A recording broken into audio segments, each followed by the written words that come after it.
Hello, everybody, and welcome back to the CWE, brought to you by the Chaos Brothers. I am, of course, B Money, the insect of insanity and strength. With me, as always, is the other co-owner of this channel, the Chaos Brothers, and the other host of the CWE, my brother in insanity and chaos, Orchestral Goalie, or as he is known on his Twitch streams, Ray Konoshiro. Bro, say hello. Hello, everybody. Welcome back once again. Yes, we've restated multiple times at this point to go by multiple different titles, but that is not why we're here today. We are here because we are going up to the Great White North, the True North, as their anthem calls it, and actually, again, behind the scenes, recording it on Wednesday before Thanksgiving and Black Friday and all that happens. So, happy Thanksgiving. The Penguins are actually playing tonight, and we are playing this city's team in the Vancouver Canucks. We are going up to Vancouver, British Columbia for Survivor Series Wargames. Yes, we are sadly going up north to a country that... Oh, how you doing? My name is this. I am a hoser. Yes, I like making fun of Canadians because they suck.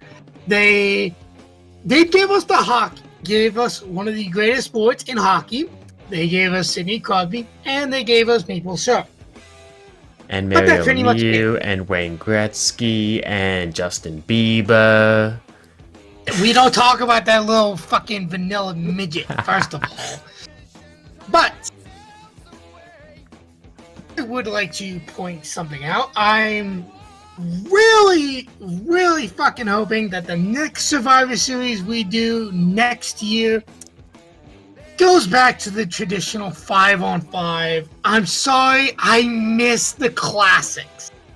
I sound like a fucking boomer, but I miss old school Survivor Series. Don't get me wrong, Wargames is great, but I don't want it to be every single Survivor Series now. It worked for the first year Cody came back because that was Dusty's, his father's, one of the matches that he was a part of. I get that. But now it's just like, really? Another Wargames? But, let's move past my little tangent and go on to, honestly, I think this would be a really strong opener to the pay-per-view. I don't know if it's actually going to be the opener or not, but what I want is for the World Heavyweight Championship match to be number one on the card, where Gunther is defending his World Heavyweight title against Damian Priest. Okay, I personally am thinking, okay, long-term storylines. Let's see here. Eventually, Punk and fucking Rollins want a title shot. I personally do not see them even coming close to Gunther and even trying to take that title off of him. So I am actually going to go with Damian Priest to dethrone Gunther. I'm probably going to be dead wrong, but I would love to see Damian with the title again. That way, you know, it sets up for him versus Finn for the title eventually. And I honestly think that would be a really, you know, high-class kind of match at WrestleMania. What do you think, bro?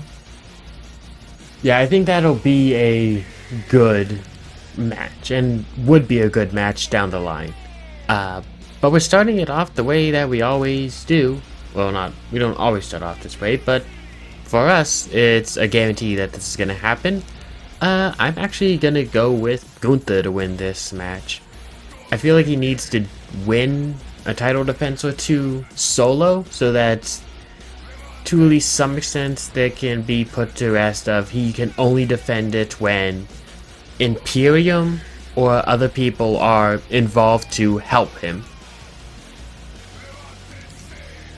That's a very valid point, and as you said, this is something that's bound to happen. In all honesty, this is what I always hope for, because if we just vote for the same person, it kind of gets boring. That's why we're called the Chaos Brothers, bro. That's why we named this fucking predictions the CWE. It's chaotic, it involves wrestling, and it's entertaining as shit. Okay, next match is, at least for us, the United States Championship match, where LA Knight is defending against a returning Shinsuke Nakamura. Bro, do you want to explain your philosophy to everyone again? Yes, those who have watched us for a little while now know that I've always made a little statement, because it's rang true. It has rang true in a lot of the matches. And I'm that is, bro. You do not pick against or go against someone who is returning. And I'm not going to go against my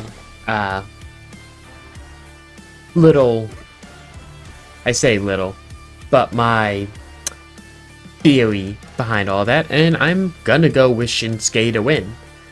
Quite frankly, I feel like he's overdue to have a title and a title run. So, and LA's had a good one so far. He had a good title run with the US title, so I don't think it's necessarily a bad thing if he drops the title here. You know, I will agree with you on that one. It's actually because when was the last time we actually saw Shinsuke, in a WWE ring? It must be fucking months, if I'm not mistaken. Mm-hmm. And the funny thing is, before he returned, I think it was like that day or something, I was like, you want to know someone who I haven't seen or heard of outside of on Speed? Shinsuke. I wonder what he's up to. And then he's like, hello. But I will say, and I'm still pissed about this to this day. This was during the Vince McMahon era, and they squandered him when he won the Royal Rumble in 20. I want to say it was 20.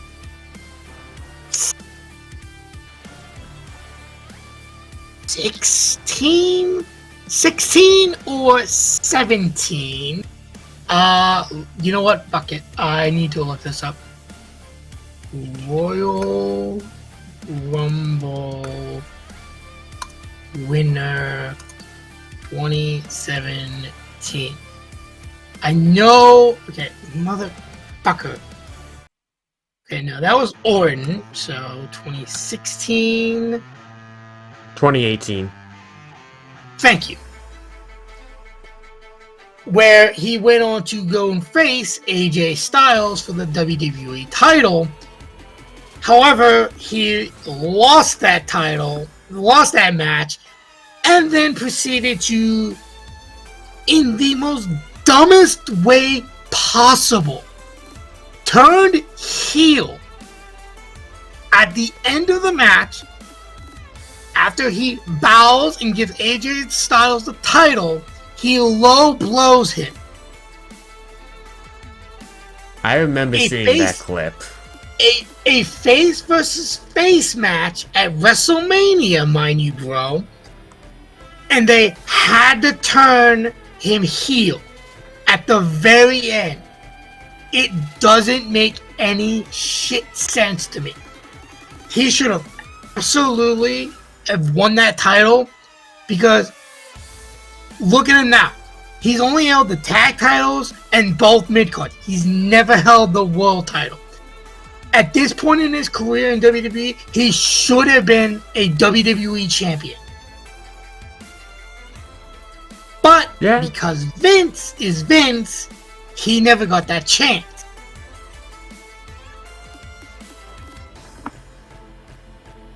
What were you going to say? I would say, yeah, that makes sense. He definitely feels like he should have had a world title at some point in his career, in WWE specifically. Yeah. But Vince doesn't let, or didn't let, face versus face, or heel versus heel, all that stuff, just for, quite frankly, stupidity's sake.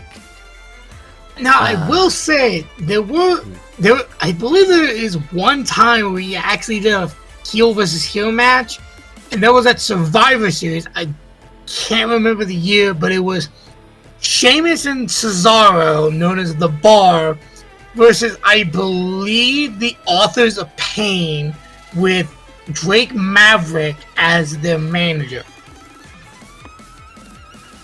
Again, I don't remember the year. I think it was 2017. Don't quote me on that, people. I'm just going off by memory. But those two were heels at the time. Raw Tag Team Champions versus SmackDown Tag Team Champions. Yep. I believe The Bar was Raw. Did the Big Show show up? Would you happen to remember? No, but I do remember Cesaro had to go into the crowd and take a fucking beach ball that they were using because they were getting bored with the match, and he tore it up. I remember seeing that clip around too. I just can't remember the year. Anyways. And I'm pretty sure everyone chanted, "We want beach ball." Yes, they did. But anyways, like I said, he should have won that match at WrestleMania, but Vince, of course, squanders talent that should have been, main eventers. I'm not going to name any names because that's just going to go down a rabbit hole that we do not want to go down right now, bro. Anyways, a triple threat match for the Intercontinental Championship. We have Braun Breaker defending his IC title against Sheamus and against Ludwig Kaiser. Okay. Kaiser. That is actually interesting. They're building Ludwig to be this fucking great, big heel. And honestly, having him in this title match might actually push him a little over the edge. Not gonna lie. You know what? I'm sorry. I actually, because, fun fact, bro, Sheamus has never won the IC title. He's held the WWE World Heavyweight, back when it was the spinner and the big gold, the WWE Network, and the tag titles with the United States title, but he's never held the IC title. So, I'm actually going to go with Sheamus to win this, so he becomes a Grand Slam champion. Don't get me wrong, Braun Breaker, unfortunately, he had to ruin Jey Uso's title reign. Shocking to no one. I think it was a little short, but it was. I didn't mind it so much. Because Jey did have a little bit and did defend it a bit. So, and you're going to go, hopefully you're not going to go on a little tangent, bro, but it reminded me of how Gunther and Styles stole Ricochet's mid-card title runs. He only had it for a month, and then he dropped it because Solo interfered. Yeah, I I can see I those would've- similarities. I would have personally liked it if he held it for like more than a month, because let's be fair here. He's had, I want to say, three, maybe 3 or 4, more than likely 3 Universal title matches, and he's come up short. I think he's had 1 World Heavyweight title match. He's going to be a main eventer and a world champion, but he just won that title not too long ago from Braun Breaker, and then you give it back to him a month later. That kind of feels like a like the Judgment Day winning the tag titles back from Cody and Jay. It felt like that. Like, okay, you make Breaker lose the title, and then you give it back to him a month after the person who took it from him. Like, it didn't make any sense to me. That's why I'm going to go with Sheamus. Don't get me wrong. Braun Breaker is actually a really good IC champion. But I actually would prefer Sheamus becoming a Grand Slam champion. That way he can rub it in John Cena's face and say, "Suck it, bitch." For the J, it felt like they didn't want the IC title to be a quote-unquote distraction for everything else. I don't think it would have been, but I feel like that's wouldn't have been why they kind of took it off of him at that time. While you were discussing everything, I was doing my own little research because, you know, me. Yeah. You said Sheamus and Cesaro, Raw Tag Team titles, SummerSlam, Cesaro destroying a beach ball? No. Wait, not SummerSlam. It was Survivor Series. Well, Sheamus destroyed... It was the Champions versus Champions match. Cesaro destroyed a beach ball, unless he did it twice, back in SummerSlam of 2017 against Rollins and Ambrose.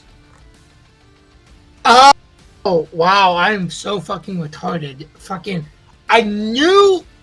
Okay, to be fair, Survivor Series, SummerSlam, SS. Yeah, no, I don't... There's nothing bad there, but yeah. That was the beach... What was I thinking? That was the beach ball match, as I'm going to refer to it as. Survivor Series. Anyways, Anyway. Who are you choosing for this match? I'm actually gonna go with Braun to retain here. Not because sense, in all honesty. I want Sheamus to be a Grand Slam champion too, just because everything that I've seen of him, and why not? He seems like a very hard worker. Through his YouTube channel, you can see how much he puts into his own workouts to make sure that he is in as great a shape as he possibly can. Seems very willing to work with and build and put over the young talents, like I think he's going to do here with Braun, to an extent. I think it was... Yeah. No, you continue. I was finishing up, and just like, that's why I kind of feel like he's going to lose this match. But I also think he's going to use this match to set up another opportunity at the IC title where he takes it. Okay, I honestly don't mind that. But, you know, I believe he did the same thing with Gunther at WrestleMania 39, where it's a triple threat match between him, Drew, and Gunther for the IC title. Unfortunately, he came up short. Let's see here. Hell, you even brought up his YouTube channel. That was actually how formerly known as Edge, now known as Adam Copeland, discovered, hey, he took a bump, and guess what? He wasn't paralyzed. They were biking on a trail. Copeland took a fall, but he didn't feel any pain in his spine. Then he realized, oh fuck, I can still wrestle. And Sheamus and Edge at the time, actually on SmackDown had his last match with Sheamus. Honestly, I think that's a really great story, if all things considered. I think the triple threat you're thinking it was at... It was at SummerSlam, wasn't it? No, I was thinking back at Clash of the Castle in one of those shows. But no, I found it here. It was on night 2, the third match of the night. WrestleMania 39? Yes. Yeah, went for I knew it was at 16 WrestleMania minutes. 39. It went for 16 minutes and 40 seconds. Yeah, I knew it was at WrestleMania 39 because at WrestleMania 40, that's when Sammy dethroned Gunther's 666-day reign. Not really a great number to end on, I'm sorry to say. But, next match, we have a bit of a handicap match, unless what I think is going to happen is going to happen. But for this match, it is a 4-on-5 Survivor Series War Games match with Rhea Ripley, a returning Rhea Ripley, with a mask to protect her orbital bone. A similar thing that Undertaker had to go through back at during the Rumble, during his early years when Maven accidentally crushed his skull, sort of. He had to wear a mask to protect his eyes, because if he didn't, he would have gone blind. I believe Rhea has the same issue going on right now. She is returning, and she will be teaming up with Bianca Belair, Naomi, and Io Sky. Unfortunately, Jade Cargill had to be written off TV because she actually did suffer a few injuries. So they decided to write her off by, I guess you can say, eliminating her from the equation. And these 4 participants will be facing off against the Women's World Champion, Liv Morgan, the WWE Champion, Nia Jax, Raquel Rodriguez, the Miss Money in the Bank, Tiffany Stratton, and Candice LeRae. Okay, bro. Who are you choosing to win this? And do you think they will find a replacement for Jay? I am going to go with Rhea, Belair, Sky, Naomi, and Bayley. You know what? She's on the poster. Yeah, fucking. Also, let's be fair here. She did cost Nia the loss against Naomi to get the advantage. So it makes sense. And honestly, I can't disagree with you there. So I'm actually going to choose the same one. I'm going to go with Rhea Ripley's team. And for the final match of the night, we have the men's War Games. We have the new Bloodline featuring Solo Sikoa, Jacob Fatu, Tama Tonga, Tongaloa, and Big Bronson Reed. They will be facing off against the original Bloodline, consisting of Roman Reigns, Sami Zayn, Jimmy and Jay, the Usos, and a returning CM Punk. So, I at least have heard from my coworker, and honestly, I can actually believe it. This match will be setting up a future match between CM Punk and Seth Rollins I don't know when. This honestly could be a WrestleMania match in of itself. But I am actually going to go with Solo, the new bloodline, because I feel like Rollins is going to cost Roman's team. Because remember what he said, bro.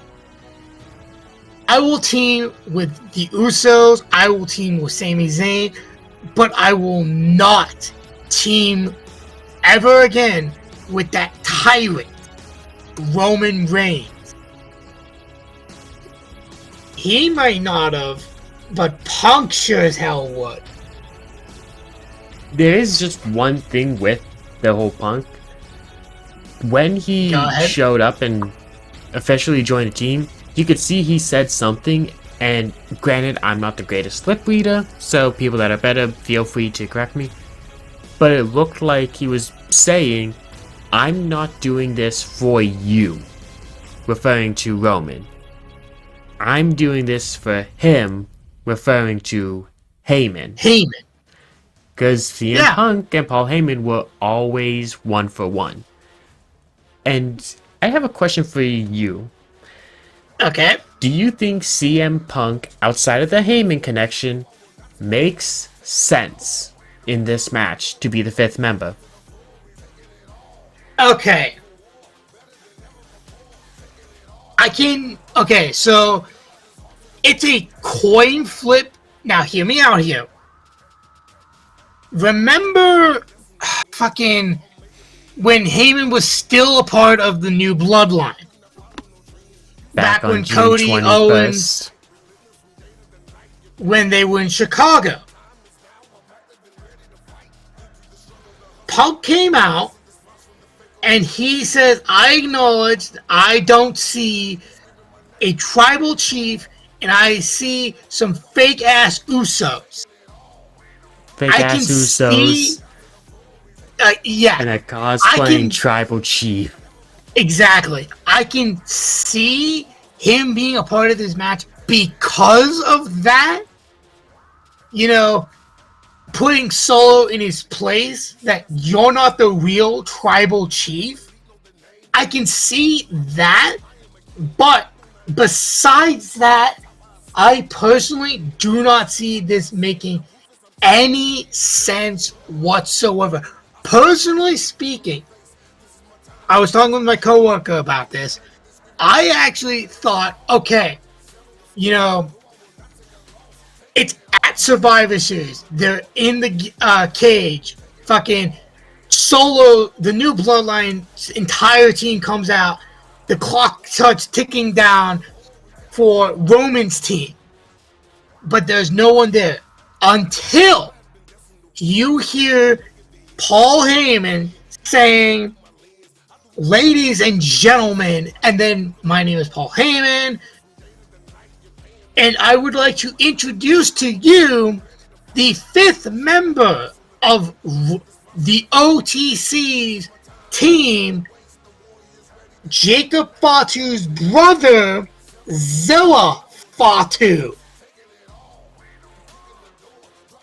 I was thinking that was going to be it, but no, we get Punk. And I'm like, oh, okay, not bad. I wish it would have been Zilla because, if I'm not mistaken, him and his brother, Journey Fatu, yes, there are more fucking Bloodline members coming in the near future, but I was thinking them coming in because they are actually WWE bound. I don't know when they'll show up, but they are coming. And that's why I think we don't have him. I think there might be something where he can't be wrestling in WWE yet.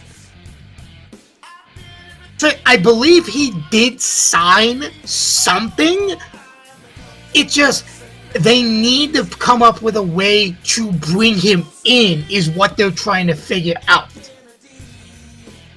Because if I'm not mistaken, he did sign a contract, but they haven't announced it and announced when he'll show up. That's the whole thing. Journey, I'm not so sure. I've heard reports he is coming. They just need to, behind the scenes shit. But Zilla, he has signed a contract, if I'm not mistaken. They just need to find out how to bring him in. That's the only thing they need to iron out. And like he still might end up showing up in a whole bloodline thing. Oh, 100%. That's a no-brainer right there. But just right now, not a... I like that they didn't just, like, oh, bloodline member, just throw him in there. Like, no, let's actually think about this and have it make sense. We have guys that work. The one thing I was scared about is that they were going to bring Brock Lesnar in. I was hearing some, whispers about Heyman bringing Lesnar, and I'm like, I don't fucking see that. I was scared that they would. Punk fits much better than Lesnar does. 100%. Now, who are you going to choose? Are you going to choose the new bloodline, or are you going to choose the old bloodline?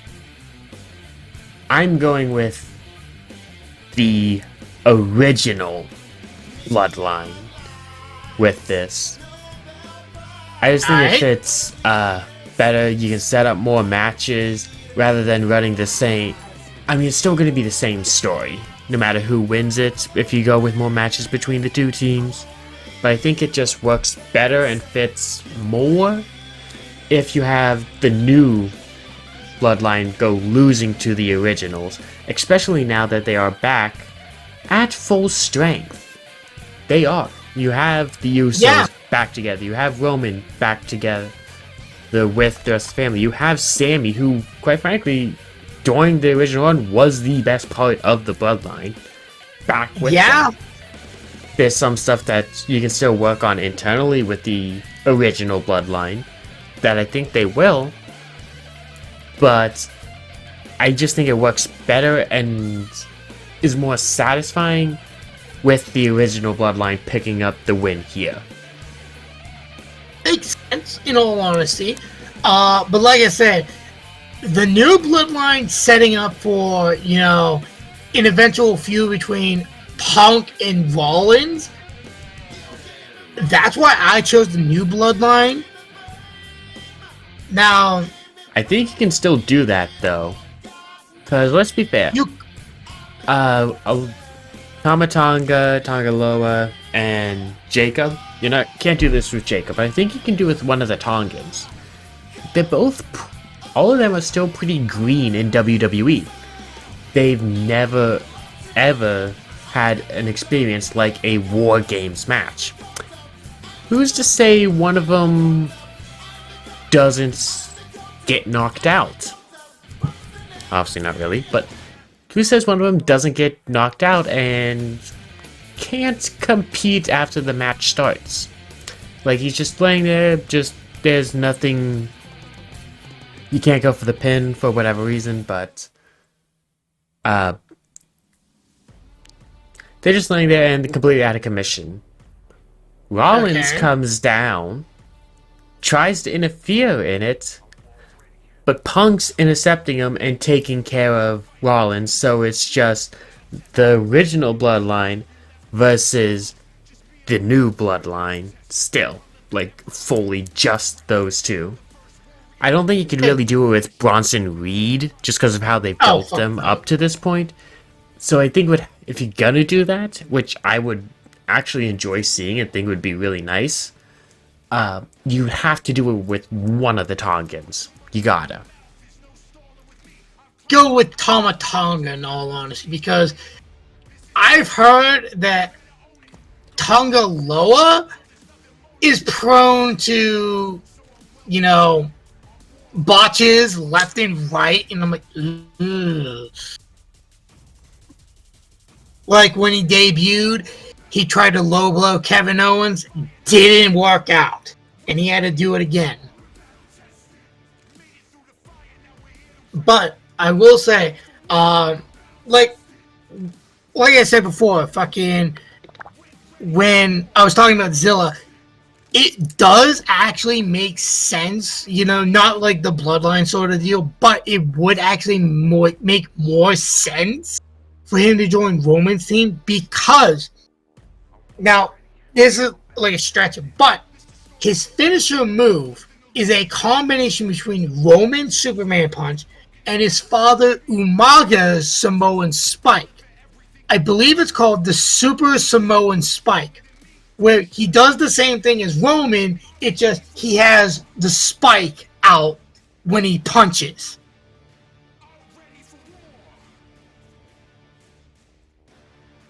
That's kind of why I was thinking, okay, it does make a little bit more sense than Punk. That actually looks pretty cool. I found a little video of it on on Instagram. Like, it actually looks pretty the Super cool. Samoan Spike. Super Samoan Spike actually looks really cool. Imagine landing that on Solo. Oh, that's why I was thinking that would actually be really cool to see. But like I said, I saw a fucking video. I think it was getting interviewed by Chris Van Violet. I really don't know how to fucking pronounce his last name. I'm sorry, Chris, if you're listening to this. I really am. I just suck at pronouncing shit. Okay? But every time you say that, I think of Chris Van Fleet. But I don't know why that was in my head. He was interviewing Zilla, and he was actually telling, because he was asked the question, how'd you come up with your finisher? And that's when he said, well, I was watching Roman, and I was watching videos from my dad, and I decided just combine the two. But yeah, that move looks fucking sick. This might be the interview that you're talking about that I found. Yeah, that probably is. I didn't see it on Instagram, but I did see it on YouTube Shorts. Yeah, that might be it. I'm not entirely sure just yet. But before we start, fanboying and bullshit like that, that was Survivor Series Wargames. I'm going to say the match of the night is either going to be,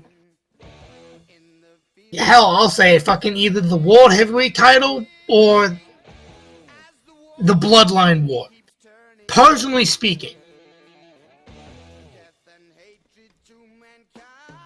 What about you? Which one would you say is match of the night? I think it's gonna need to be the War Games match. Not because I don't think the other men's War Game. I don't think it's because it's gonna be any, just that much better. I think Damien and Gunther are gonna give it a run for its money.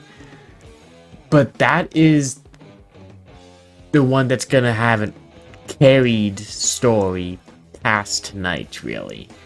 That's the one that's gonna be setting up for more down the line. More so than the other matches here. Outside of maybe the other women's War Game match, but the men's one, that is not only the title bearer of the show, essentially, but it is the one that most people, I think, are probably looking at for the pay-per-view more than the rest, because it's the longest story and most in-depth story that we have. Yeah, it's true. And honestly, this is the kind of Bloodline story that I've been waiting for. It actually has me interested. Not fucking, Roman's fucking champion for 1,300 days, and he's never been defeated, woo fucking who. That was boring. This is actually entertaining. Yeah, I was saying it at the time too, okay, this is gotten stale, it's just the same stuff over and over and over again. Give us something new. And they have, which I'm really glad. I think the next step is to kind of have Roman drop the ego a bit with being the whole tribal chief and leader. And eventually, I think it will happen, and then everyone will go their own separate ways again and start doing their own thing. But still, be connected in one way or another. Hey, I need you for backup here. Would you mind? Exactly. Here they come. Exactly. Those kind of things. Well, everyone, that was Survivor Series Wargames prediction. Like my brother said, we're recording this the day before Thanksgiving, so we wish you a happy Thanksgiving. Hopefully you are all thankful and, don't get into a food coma too much. My name is B Money, as always.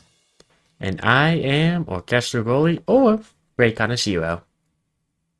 And as we always say, bro, in 3, 2, 1, fuck PG.